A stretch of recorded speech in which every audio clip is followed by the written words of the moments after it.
নমস্কার, কেমন আছেন সবাই? আশা করি আপনারা সবাই অনেক ভালো আছেন। আজকের দিনটি রবিবার, আর রবিবার মানেই ছুটির দিন, ল্যাদ খাওয়ার দিন। এখন প্রায় ওই সকাল 9:30 বাজে। ঘুম থেকে উঠে ফ্রেশ হয়ে একটু নিয়মিত যেই ব্যায়ামগুলো করার সেগুলো করে নিচ্ছি। আর রবিবার মানেই তো ঘরের প্রচুর কাজ থাকে, তো অল্প টুকটাক ব্যায়াম করে নিয়ে নিচ্ছি ছাতু। আজকে সকালের ব্রেকফাস্ট হলো আমার এই ছাতু। এর সাথে নিয়ে নিচ্ছি 1 চামচ মধু। রবিবারের সকালে অনেক কাজ থাকে, যেমন জামা কাপড় ধোয়া, বাসন মাজা, পুরো ঘর পরিষ্কার করা। তাই রবিবারের সকালটা আমার সেরকম কিছু খাওয়া হয় না, তাই ওই ছাতুটাই শ্রেষ্ঠ আমার জন্য। ছাতু খেয়ে ফটাফট কাজে লেগে গেলাম। এরপরে জামা কাপড় ধুলাম 1 বালতি। বেশিরভাগটা আমার ব্যালকনিতেই মেলা হয়, কিন্তু বড় বড়গুলো আমি ছাদেই মেলে আসি। আর ছাদে যা রোদ, কি আর বলবো। এদিকে আকাশ গুমোট, আকাশে মেঘলা, কিন্তু আকাশের দিকে তাকানো যাচ্ছে না। মানে যারা কলকাতায় থাকে তারা যে কী ফিল করছে একমাত্র তারাই বলতে পারবে। বাড়ির কাজ করে চলে গেলাম বাজারে, গিয়ে অল্প মাছ নিয়ে আসলাম। এই সপ্তাহে রবিবার করেই আমার নিরামিষ থেকে আমিষের দিকে যায়, মানে ওই মাছ মাংস খাওয়া হয় এই রোববার করে। বাকি দিন তো জাস্ট চলে যায় কোনো রকমে। বাজার থেকে এই মাছগুলো কিনে এনে ভালো করে ধুয়ে লবণ আর হলুদ মাখিয়ে কিছুক্ষণ রেখে দেব। আর এটা এনেছি বড় মাছের ডিম, এটাও ভাবছি বড়া দিয়ে তারপরে ঝোল করব। মাছগুলোর গায়ে ভালো করে হলুদ লবণটাকে ভালো করে ম্যারিনেট করে রেখে দেব কিছুক্ষণ। এই দিনগুলোতে আমি সত্যি আমার ফ্যামিলিকে প্রচণ্ড মিস করি। মানে সারাদিন, পুরো সপ্তাহ আমার অফিসের টাইম চলে যায়, তো অতটা ফিল করতে পারি না। বাট এই রবিবারের দিন পুরো দিন বাড়িতে একা একা থাকতে হয়, নিজের সমস্ত কাজ করতে হয়। শরীর খারাপ থাকলেও পাশে কাউকে পাওয়া যায় না, বিশেষ করে মাকে। শরীর খারাপের সময় তো সবার আগে মাকেই মনে পড়ে, তাই না? তো একটুখানি কেটদানি মেরে আমার রান্নায় ইউজ করা প্রয়োজনীয় সবজিগুলো কেটে নিচ্ছি। সবার প্রথমে কেটে নিলাম ধনেপাতা, এরপরে পেঁয়াজটাকে ডুমু ডুমু করে কেটে নেব। আসলে এগুলোকে সব কটাকেই আমার মিক্সি গ্রাইন্ড করতে হবে, তাই বড় বড় করেই কেটে নিচ্ছি। পেঁয়াজ কাটা হয়ে গেলে এরপরে টমেটো কুচিগুলোও করে নেব।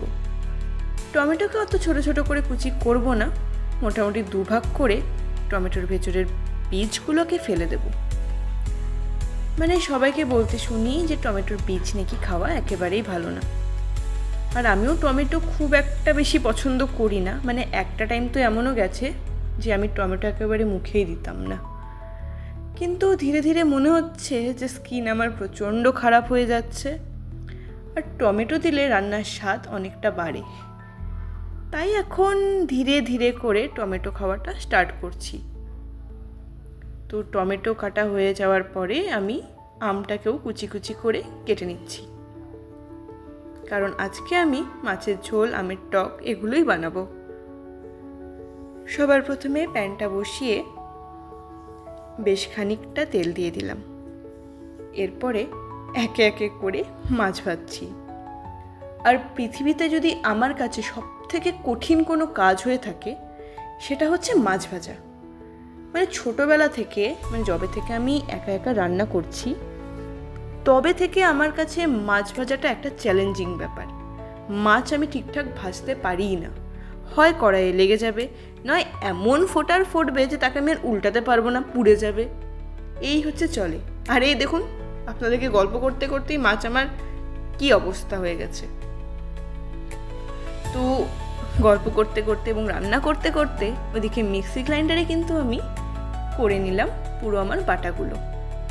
এরপরে মাছের যে ডিমটা ছিল ওখানে কিছুটা ধনেপাতা কুচি কিছুটা লঙ্কা কুচি আর কিছুটা পেঁয়াজ কুচি দিয়ে আর সামান্যখানি আটা দিয়ে ভালো করে এটাকে আবার মেখে নিচ্ছি।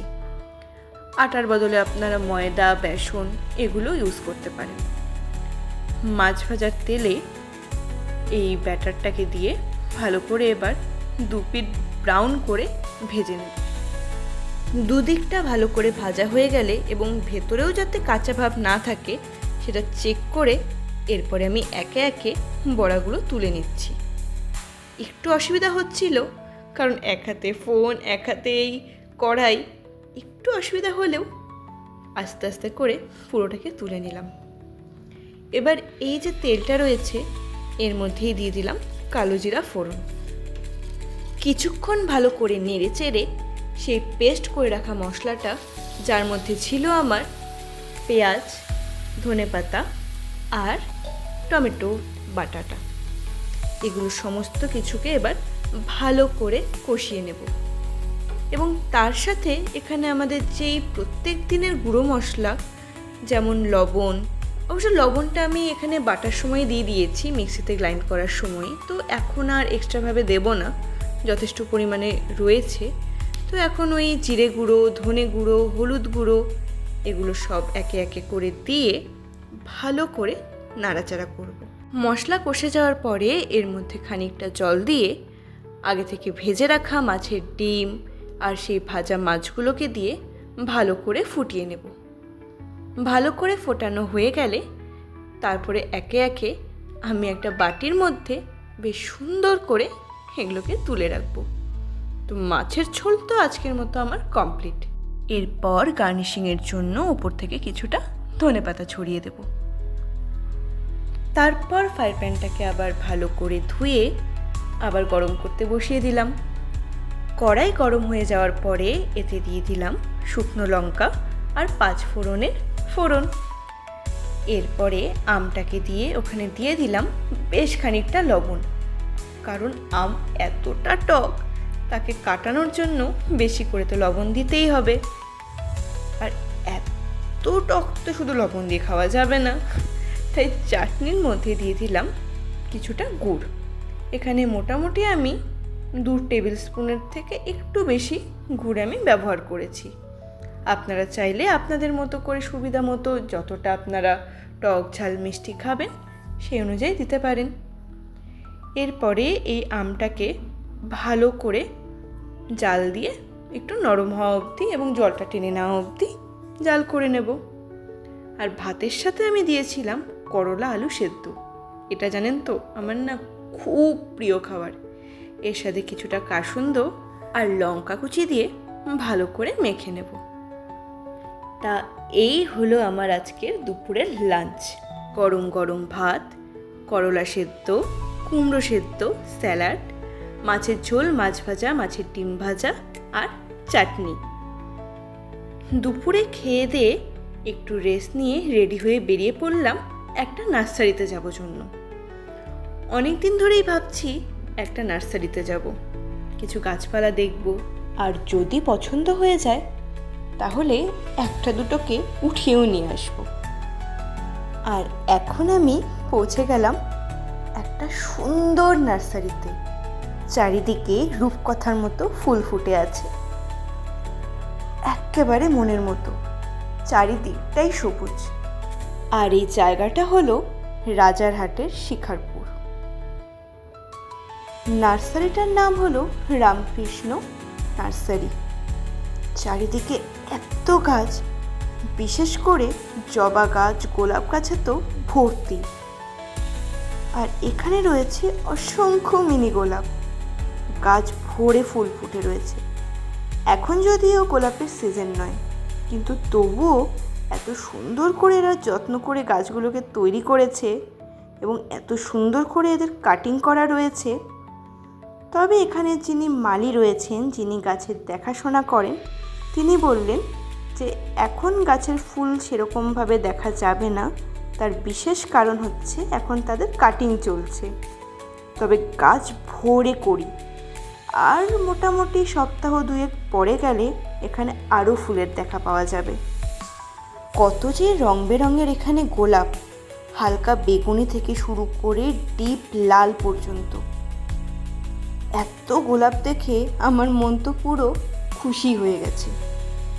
মাঝে মধ্যে ছুটির দিনে কলকাতা শহরের একটু পাশে এই নার্সারিগুলোতে কিন্তু ঘুরে আসাই যায়, এতে মন অনেক ভালো হয়ে যায়। আর এই হলো এনাদের ইনডোর প্ল্যান্ট কালেকশন।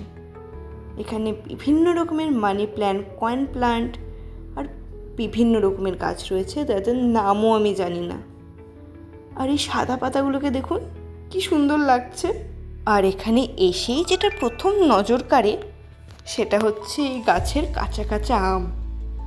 দেখেই তো জিভে জল চলে আসার মতো। এই সুন্দর বাগানটা ঘুরে আমি 2-1টা গাছকে সাথে নিয়েই নিলাম। আর চলুন তাহলে এখন বাড়ি ফিরি। আমি আমার ভিডিওটা এখানেই শেষ করছি। আপনারা ভালো থাকবেন, সুস্থ থাকবেন, আর দেখা হচ্ছে আমার পরের ব্লগে। ততক্ষণের জন্য টাটা।